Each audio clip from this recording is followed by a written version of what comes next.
Good evening and welcome to Bakeline. The year was 2010. A young unknown had seemingly come out of nowhere, popping up almost overnight to become a viral sensation. Plucky COVID-09 was a media darling, infecting untold millions. At the time, it seemed the entire world was hit with COVID-9 fever.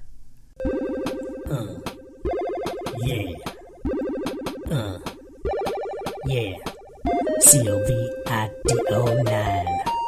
Bitch, I'm here to fucking blow your mind. I'm COVID-9. Number nine. Yeah. Number 9. What happened to the little virus that stole our hearts? With me here in the studio, COVID-19. Look at you, man, all grown up. It's really hard to believe that that's you. Yeah, it's me, all right. A little bit older, a little bit wiser. So tell us, what brings you back into the public eye? Seriously, you know me, dog. I'm here to party. Straight away, man, oh man. And how do you plan to party? Well, I've sort of been making the rounds, you know. I kicked off my world tour in China, a little place called the Wet Market. That place was off the hook, baby. There were chicks stacked 10 high at least for the return of CVID. Yes, the Wet Market, I know it well. So much history. You know, the illnesses coming out of there are innumerable. So many of the greats. You ain't kidding, brother. So anyways, after I left China, I traveled to numerous countries.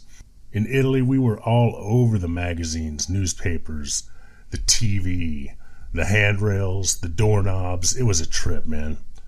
Right on. So what came next? So after I left Italy, I took a few cruises, you know, hopping from port to port, passing out my latest mix and getting to meet one-on-one with the fans. It's difficult to describe how fulfilling it is to really get up close and personal with my fans. Yeah, I can imagine, man, sure. Well, listen, I know you're busy. I believe I speak for all Americans when I say we are just very grateful that you made time for us. You are making headlines everywhere you go. It says here, as a matter of fact, let's see, New York, Washington, Los Angeles. You are a juggernaut, man. Any final thoughts? Yeah, just thank you for having me, you know. Thank you to all the diehards out there for spreading the word. I wouldn't have the attention on me if it wasn't for word of mouth, you know. That sort of support is nothing to sneeze at. Well, bless you, sir. COVID-19, everyone.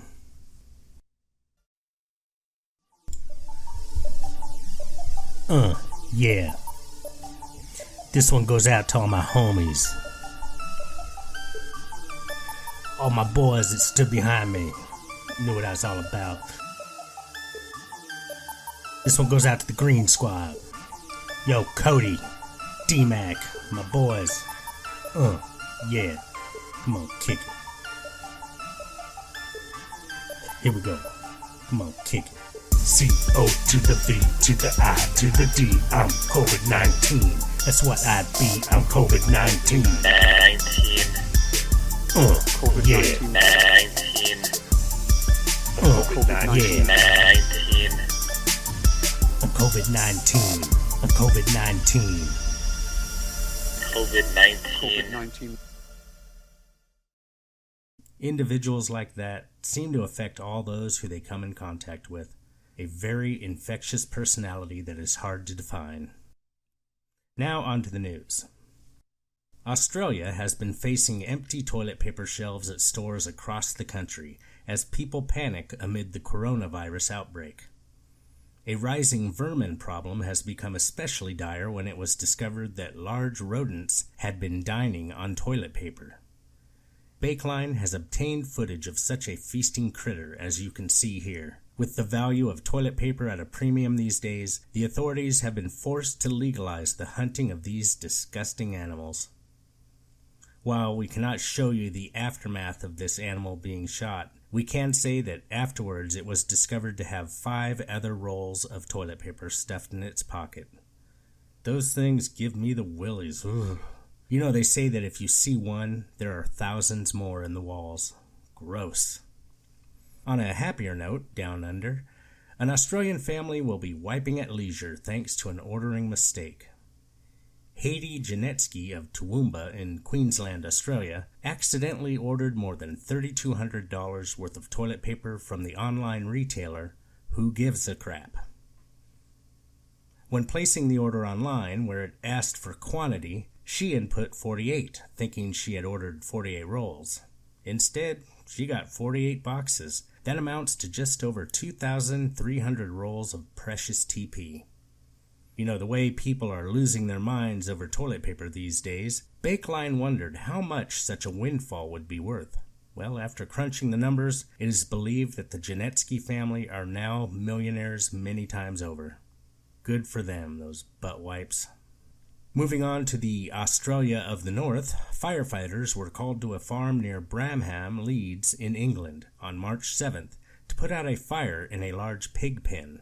The pigs raised at this farm are free range, and to back up those claims, each of these tasty porkers is fitted with a pedometer. Arson investigators theorized that one of the pigs ate a pedometer. When the pig passed the device in its excrement, the copper in the battery reacted with the feces, sparking a fire in the pen's hay. Pigs with pedometers. I would not have guessed it, though it kind of makes sense. I would like to apologize for not crafting a joke involving Fitbits and bacon bits. I just felt it was beneath me. The Newport, Oregon Police Department is asking morons to not call 911 simply because they ran out of toilet paper. On their Facebook page, the police department is offering a number of alternative options you can use in case you run out of the precious tissue. In a recent post, they state, "Seamen used old rope soaked in salt water. Seashells were also used. Mayans used corn cobs. Colonial Americans used the core of the cob." Well, the police department hopes that the community gets the message that unnecessary 911 calls prevent the authorities from reaching people who actually need their services. People such as those who have cobbed their anuses bloody. On the lighter side, this was sent in from one of our viewers, Sean Knight. A birthday cake she baked for a friend. Well, all I can say is spot on. It's that one thing from that thing. And now from the "Aw, wait, what?" department. If there's one thing that we have always supported as a network, it is dogs with Instagram accounts. Not because we like dogs, but because it's the right thing to do. With the sheer number of fur faces joining the platform, it's hard to pick a favorite. You know, Labradors, Bichon Frise, Pomskis, Golden Retrievers. And regarding Golden Retrievers, this little freak show qualifies, I suppose. Meet little Ray, the unicorn retriever, who has but a single ear atop her head. Bakeline investigators have learned that she lost her left ear in a suspicious accident at birth. As she grew older, her right ear migrated to the top of her head. The owner is quick to point out that the puppy's name, Ray, is ear spelled backwards. While clever, the mystery surrounding the tragic loss of the dog's ear has been glossed over. Ray has more than 12,000 followers on Instagram, where photos and videos are shared of her every precious moment. Bakeline intends to stay with the case until we either find the missing ear or get bored and move on to something else. That's about all I've got for you this time around. I'd like to thank our guest, COVID-19. Let's hope it's not another 10 years before we see a return visit, okay? From all of us here at Bakeline, good night.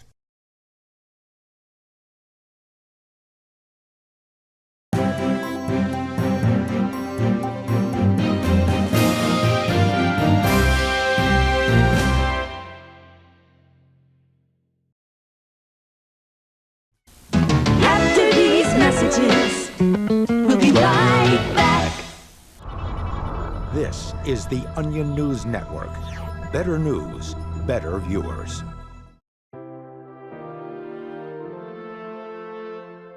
As soon as Kyle Johnson heard about his school's policy of requiring students to take a foreign language to graduate, he knew it was un-American. You know, I just basically thought Spanish sucked. What's the point? I'm American. I speak American. Rather than go along with the policy, Kyle began boycotting his Spanish homework and leaving his tests blank. Kyle also lost one of his Spanish textbooks and bravely spilled a Mountain Dew all over another. Do you see yourself following in the footsteps of great Americans like Thomas Paine or Paul Revere? Yeah, totally. I've never heard of those guys, but I'm not going to do any Spanish shit, and no one's going to make me. But like many other patriots throughout history, Kyle's views did not always make him popular. His classmates dismissed him as obnoxious and a moron. His teacher even punished him for his principled stand against Spanish. How did you find the strength to keep going when people tried to silence your message? I don't really care what they think. Like, they're a bunch of faggots, so they can all blow me.